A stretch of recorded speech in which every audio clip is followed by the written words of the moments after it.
आंकड़ों के प्रस्तुतिकरण में कल हम लोगों ने क्या देखा था? दंड आरेख, बार डायग्राम, और उसमें भी उसके जितने प्रकार हैं। कल हमारा दंड आरेख पूरा हो गया। आज जो है हम लोग उसके आगे एक और डायग्राम देखेंगे, जिसको कहते हैं वृत्त चित्र।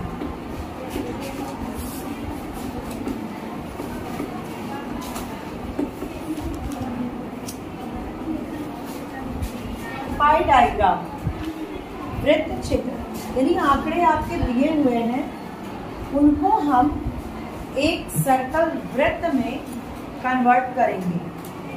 हमारा मेन ध्येय क्या है कि जो आंकड़े दिए हुए हैं, जो भी डाटा हमारे पास है, उसको हमें चित्रमय ढंग से इंटरेस्टिंग बनाना है। हमारे साथ उधर बैठे बोला इधर नहीं दिखेगा ना, पर कुछ लड़कियों को नहीं दिख रहा था ना, इधर दिख रहा है, दिख रहा है पक्का। तो इसमें हम क्या करते हैं, एक वृत्त में हम दिखाते हैं चित्रों को। तो वृत्त में दिखाने के लिए हम कोणीय रूप में दिखाते हैं। कोणीय का मतलब ये कि अगर कोई आप वृत्त बना रहे हो तो इससे कैसे दिखाओगे। अभी तक हम लोगों ने बार में देखा, वो एक विमीय था। एक विमीय मतलब एक दिशा में चलने वाला। ये द्विविमीय है, यानी कि सापेक्ष हम देखते हैं। यहाँ पे क्या था कि केवल एक चीज है, हमने ऐसे कर लिया, ऐसे अलग अलग है। यहाँ क्या है, जैसे मैं किसी लड़की को बोलूंगी तुम लंबी हो, तो तुम लंबी हो, कितनी लंबी हो, किसी का सापेक्ष लेना पड़ेगा, कंपैरिजन टू हर, यानी उससे तुम लंबी हो या उससे तुम छोटी हो। तो इसको कहते हैं सापेक्षता। दो चीजों को जब हम सापेक्ष तुलना करते हैं तो उसको द्विविमीय कहते हैं। यहाँ पे हम तुलनात्मक ढंग से लेंगे, और यहाँ पे मेनली लिया जाता है सेंटर से परिधि। परिधि किसे कहते हैं? ये, ठीक है। सेंटर से हम यहाँ एक टुकड़ा देते हैं। पिज्जा खाया है, देखा है, समझते हो? कटिंग होती है ना, उसमें कैसे बराबर कटिंग होती है, ऐसे होती है, यानी एक टुकड़े मिलते हैं। तो ये टुकड़ा, कभी कभी छोटे भाई बहनों को छोटा टुकड़ा दे दिया जाता है, तो उसमें से भी काट के। मेरे कहने का मतलब पाई डायग्राम वही चीज है, आपका पिज्जा। अब पिज्जा में आप क्या करोगे, बांटोगे। बांटोगे किस आधार पे? आंकड़ों के आधार पे। जैसे मान लीजिए अगर आपके कॉलेज में सब्जेक्ट, विषय में कितनी संख्या है, छात्राओं की संख्या, अलग अलग विषय हैं, या आप बीए में जाओगे तो और भी अलग अलग विषय हैं। मान लो कि है विज्ञान स्ट्रीम है, कला है, कॉमर्स, ठीक है, और क्या होता है, मान लीजिए साहित्य अलग, 4 हमने माना, ठीक है। अब इसको पहले पूरा आंकड़ा हम बनाएंगे। यहाँ पर जितने भी हैं पूरे विद्यालय की जो संख्या है वो है 1000। 1000 में से विज्ञान में कितने हैं, तो मान लिया कि 400 में, ठीक। 1000 में से, अब हम 1000 में से ऐसे तीनों को बांटेंगे कि 400 के बाद कितना बचा, 600। तो मान लीजिए कि इसमें 200, इसमें 300, 5 और यहाँ 100 हुआ। 4, 5, 6, 7, 8, 9, 10, 1000 हुआ। इसको हम प्रतिशत के रूप में निकाल लेते हैं, हम प्रतिशत के रूप में दिखाते हैं, लेकिन हम यहाँ नहीं निकालेंगे, केवल इतना समझो। अब हम बनाएंगे इस पर पाई डायग्राम। ये दिखने में कितना बोरिंग है, और पाई डायग्राम अच्छा लगेगा। कैसे? सबसे पहले हम सेंटर पे एक बिंदु डाला हमने। यहाँ पे देखिए सबसे ज्यादा आंकड़े कहाँ के हैं, किस सब्जेक्ट के हैं? विज्ञान के। यहाँ से हम सबसे पहले सबसे छोटे वाले को लेते हैं। 100 है साहित्य के, सबसे कम एक टुकड़ा इसमें बांटा हमने, सबसे कम। उसके बाद है 200 कला का, इसका ठीक डबल हम कला का कर दिया हमने। उसके बाद है हमारा कॉमर्स 300, ये 300 हमने किया। उसके बाद कितना है 400 जो बचा है, ठीक है। अब इसको अलग अलग दिखाने का तरीका होता है, या तो कल वाला तरीका हम अपनाएं,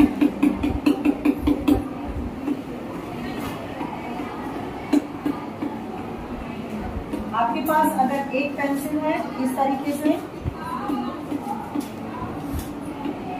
या अगर पेंसिल कलर है तो आप इसको अलग अलग कलर करेंगे। अब यहाँ आप क्या करेंगे, एक डिब्बा बनाए, विज्ञान कौन सा है 400, यानी एक डिब्बा बनाया ऐसे कर दिया। उसके बाद कला कितना है 200, कॉमर्स है 300 और साहित्य है, ये समझ में आ रही है बात? बहुत इजी है। अब ये देखने में इंटरेस्टिंग लग रहा है, ठीक है। इसे हम इस तरीके से यहाँ पे लिख भी देंगे कि साहित्य जैसे यहाँ लिखा है 100 300 आंकड़े भी लिख देंगे। इसको कहते हैं पाई डायग्राम, वृत्त चित्र। ये देखने में इसकी बजाय अच्छा है। यहाँ पर इन आंकड़ों को नहीं भी देखेंगे, केवल ये डिब्बे देखेंगे विज्ञान, तो हम कहेंगे विज्ञान में सबसे ज्यादा छात्र है और सबसे कम किसमें है साहित्य में। केवल ये देख के हम बता देंगे। तो यहाँ पे दूसरे के सापेक्ष में कौन सा कम है कौन सा ज्यादा है ये हम लोग देख पाते हैं, ठीक है। ये है वृत्त चित्र।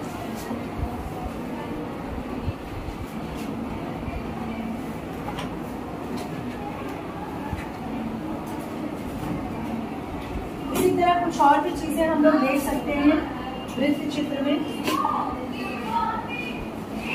जैसे कि मान लो हमने ये देखा भारत में बारिश का प्रतिशत, और भारत में मान लीजिए एमपी में जो बारिश हुई वो 30% हुई, और महाराष्ट्र में जो बारिश हुई वो 50% हुई, और यूपी में 10%। अब यहाँ आप जोड़ेंगे, आपको परसेंटेज दिखाना है। पूरे वृत्त में ही ये 100% होते हैं, 50, और यहाँ कितना हुआ 40, 90 हुआ अभी, और एक हमने दिखा दिया मान लीजिए कि बिहार में दिखा दिया, ओके। यहाँ भी 10, इतना हमारा निकल आया। आपको आपके एग्जाम में आएगा पाई डायग्राम, बताइए पाई डायग्राम वृत्त चित्र क्या होता है। तो आपने ये क्या किया, पहले क्या बनाया, सारणी बनाई, मैंने बताया ना हर चीज सारणी से ही होगा, ठीक। अब उसके बाद हम क्या करेंगे, पाई डायग्राम इस पे बनाएंगे। एक वृत्त खींचेंगे, सेंटर लेंगे, और फिर 10 and 10 पहले बांटेंगे, 10 और ठीक इसके ही बराबर 10, ये हुआ 10% और ये हुआ 10%। उसके बाद 30% एमपी, 30% एंड पूरा कितना है 50%। समझ में आई बात?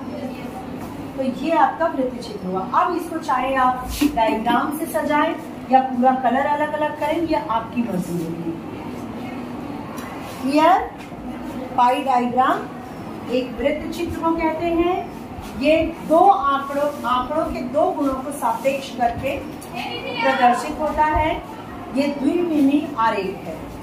ये सब पॉइंट लिख लीजिए।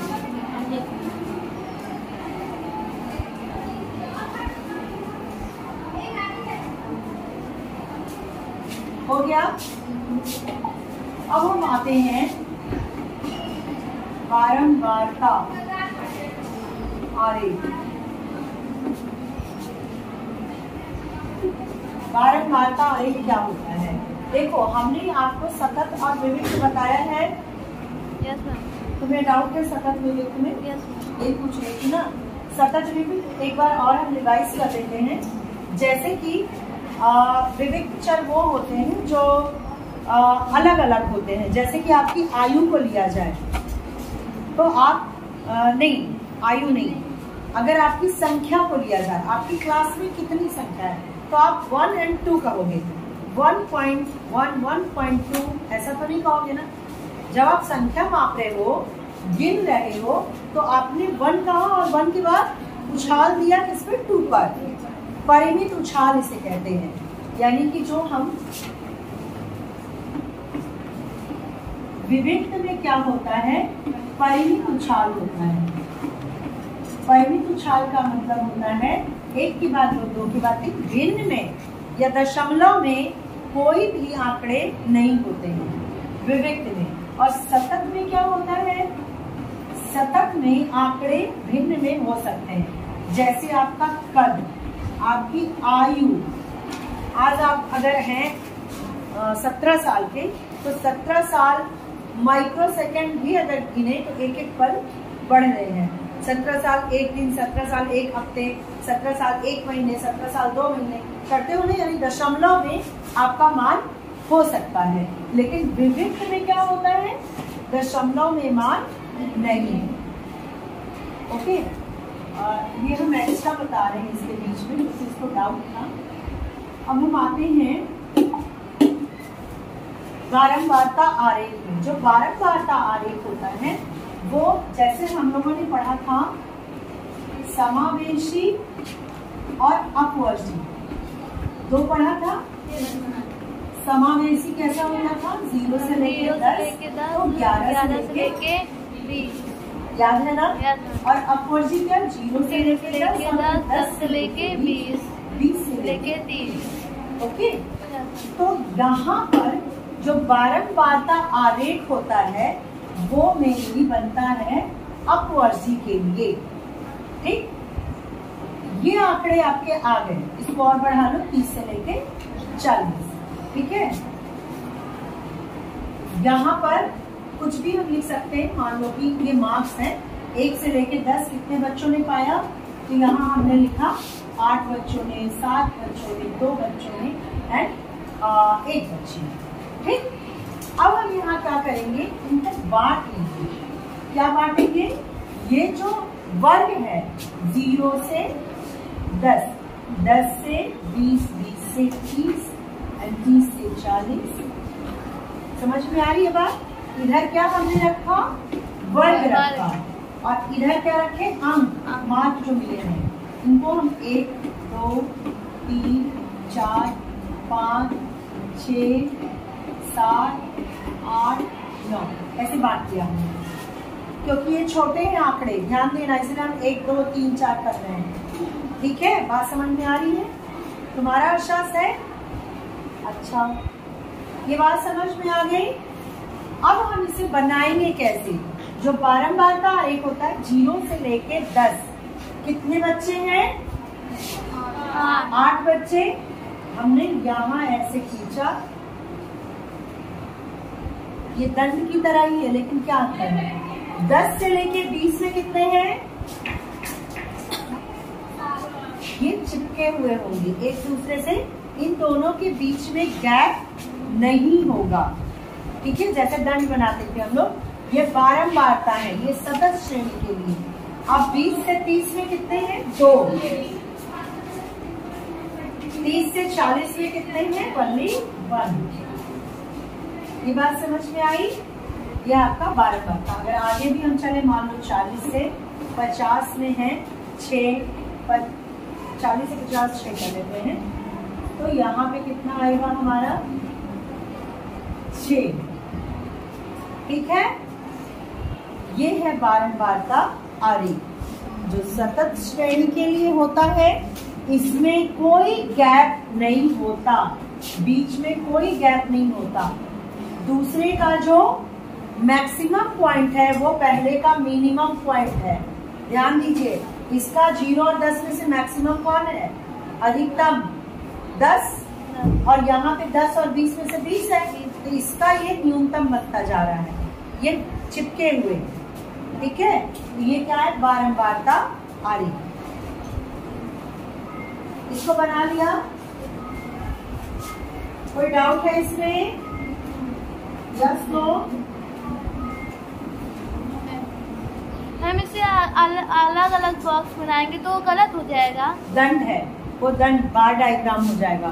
जब हम इसे अलग अलग देख रहे थे, ऐसे ऐसे ऐसे, ये क्या था? दंड आरेख था।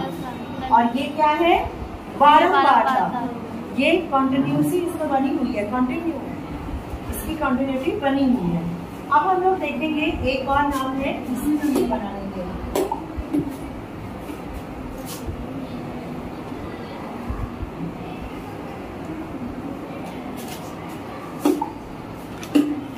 इतना हम लोगों ने बनाया आवृत्ति बहुभुज,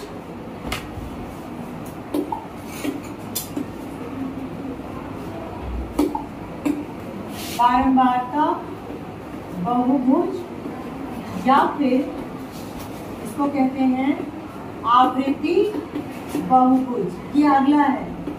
इसमें होता कुछ नहीं है, जो हमने बारंबारता आरेख बनाया है उसके ठीक मीड पॉइंट को यहाँ को हम ले लेते हैं। ठीक है, ये चीज हम ठीक सेंटर के एक बिंदु डाल देंगे और इसको सरल रेखा से मिलाएंगे। यहाँ से हमने मिलाया इस पे, इससे मिलाएंगे यहाँ, इससे यहाँ, और फिर इसको लास्ट में हम बंद कर देंगे। ये समझ में आ रहा है? कुछ नहीं किया, जो बारंबारता आरेख था उसके मीड पॉइंट मध्य बिंदु को हमने मिला दिया और एक एरिया, बंद एरिया हमें मिला है। वो एरिया कौन सा है? ए से लेकर के बी, यानी ये पूरा एरिया हमें एक मिल रहा है।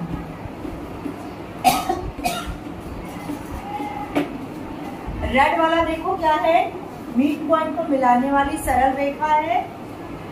एक एरिया इसने क्रिएट किया, ठीक है, और ये एरिया जो है वो बारंबारता बहुभुज कहलाता है।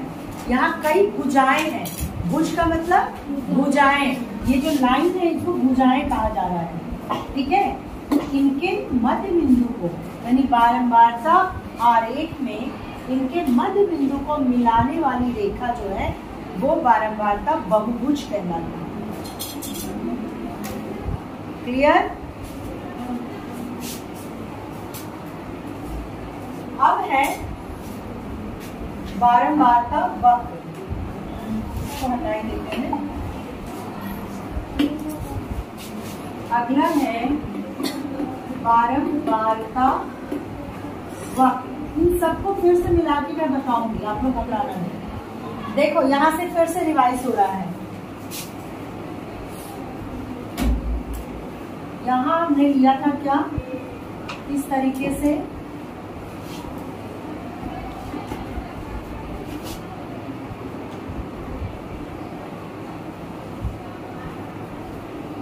ये डायग्राम किसका है?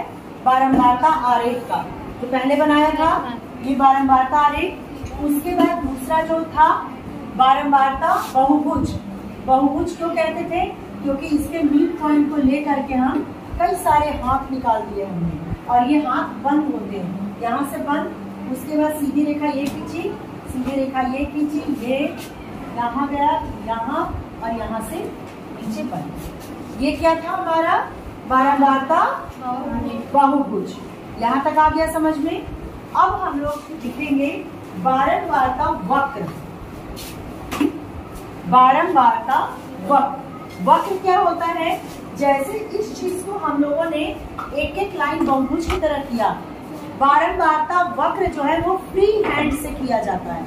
इन्हीं बिंदुओं को हम मिलाएंगे, लेकिन कैसे मिलाएंगे? एकदम फ्री हैंड से। यहाँ गए, यहाँ गए, यानी कि एक तो आपका कैसे बना था? 1 2 3 4 ऐसे। ये क्या है? बारंबारता बहुभुज। और बारंबारता वक्र जब बनाना होगा तो हम क्या करेंगे? दोनों में कुछ अंतर लग रहा है? नहीं लग रहा? एक वाला जो है आपकी सीधी रेखा है, यहाँ शायद हम सीधी रेखा नहीं बना पा रहे। देखो ऐसे गया, फिर ऐसे स्ट्रेट लाइन, फिर स्ट्रेट लाइन, स्ट्रेट लाइन। और वक्र जो है कैसे बना इसका अगर देखेंगे, ऐसे नीचे गया, ऊपर आया और फिर नीचे। ये है वक्र, ये फ्री हैंड से बनने वाला है। कोई अंतर बहुत ज्यादा नहीं है, बस इसमें बहुभुज है, कई हाथ है, और ये क्या है? Free hand. समझ में आई? नहीं आई? 4 लड़कियां आओ जरा देखें इसको। देखो कैसे बताएं, जैसे तुम लोग खड़े हो, कई हाइट की लड़कियां खड़ी हैं चिपक के खड़ी, आ जाओ 4 लड़कियां आ जाओ। अच्छा बनेगा, तुम भी आओ, चलो निकलो, तुम दोनों भी आ जाओ फटाफट कूद के आओ। बारंबारता, सबसे पहले कौन सा था? बारंबारता आरेख। खड़ी हो, बारंबारता आरेख कैसे बना हुआ था? चिपक के, ठीक है। बारंबारता बहुभुज कैसे बना था? आप दोनों हाथ एकदम स्ट्रेट खड़ा कीजिए, मिलाते हुए एक दूसरे का हाथ पकड़ो, थोड़ी दूरी करो, मिला लो एकदम, उसका हाथ मिलाओ, और ये तुमने कहीं जोड़ा हुआ है और वो तुमने कुर्सी पे छोड़ दिया। यहाँ पे हमें क्या मिल रहा है? एक पॉइंट मिल रहा है, जिगजैग, ठीक है। अब इसे लचीले तौर पे पकड़ो, जैसे सखी खेलती हो ऐसे आराम से। ये मतलब सर्कल लगे ही नहीं, ऐसे गोलाई, कहीं पॉइंट नहीं बना है, समझ रहे हो? इसको जब और आप बढ़ाओगे तो गोलाई, समझ में आया? ये वक्र है, ये फ्री हैंड है, आपका हाथ जो है बिल्कुल ऐसे ऐसे ऐसे जा रहा है, और जब से टाइटली पकड़ोगे तो एक पॉइंट बना, और जब से फ्री आपने पकड़ा तो गोल। क्लियर हुआ? सही बैठिए। मतलब जब तक तुम लोग को न बना दे दंड और आरेख तब तक नहीं मानोगे। तो यहाँ पे क्या हुआ, क्या डिस्टर्ब है?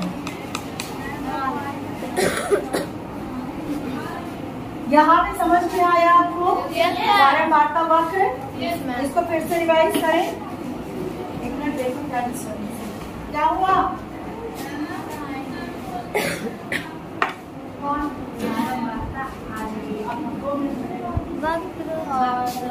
एक बार रिवाइज करते हैं आज जो पढ़ाया हमने। पहले हमने क्या बताया? इसको क्या कहते हैं? दोहराओ भाई, मुंह से कहो भी तो आएगा। ये हमें सापेक्षता बताता है। इसको बनाना आ गया? प्रतिशत के रूप में हमने ये उदाहरण। उसके बाद हमारा क्या था? बारंबारता आरेख। आरेख सतत श्रेणी के लिए होता है, चिपक के खड़ी थी अभी आप लोग, ठीक है। उसके बाद हमने क्या लिखा? बारंबारता बहुभुज। इसमें हमने इनको इनके मीन पॉइंट को मिला दिया। ये जो मीन पॉइंट है हमने स्ट्रेट लाइन से ऐसे ऐसे ऐसे और ऐसे स्ट्रेट लाइन से सरल रेखा से मिलाया। उसके बाद आता है बारंबारता वक्र। वक्र क्या था? इसी स्ट्रेट लाइन को अगर हम देखें तो ऐसे ऐसे फ्री हैंड से जोड़ता है। यहाँ आप लिखोगे मुक्त हस्त वक्र, इसको कहते हैं मुक्त हस्त वक्र। क्लियर हुई चीजें? इतना आप लोग बना करके, जो शुरू से मैंने बताया है, दंड के तीनों चारों प्रकार, और ये मुक्त हस्तक, आप कल मुझसे चेक कराएंगे। ओके, पेयर में ही बेटा, पेयर में आप बना के लाएंगे। कल हम लोग देखेंगे तोरण, लास्ट तोरण देखेंगे। थोड़ा पढ़ के आइएगा, हो सकेगा तो वीडियो भी हम डाल देंगे ग्रुप में। Okay, any doubt?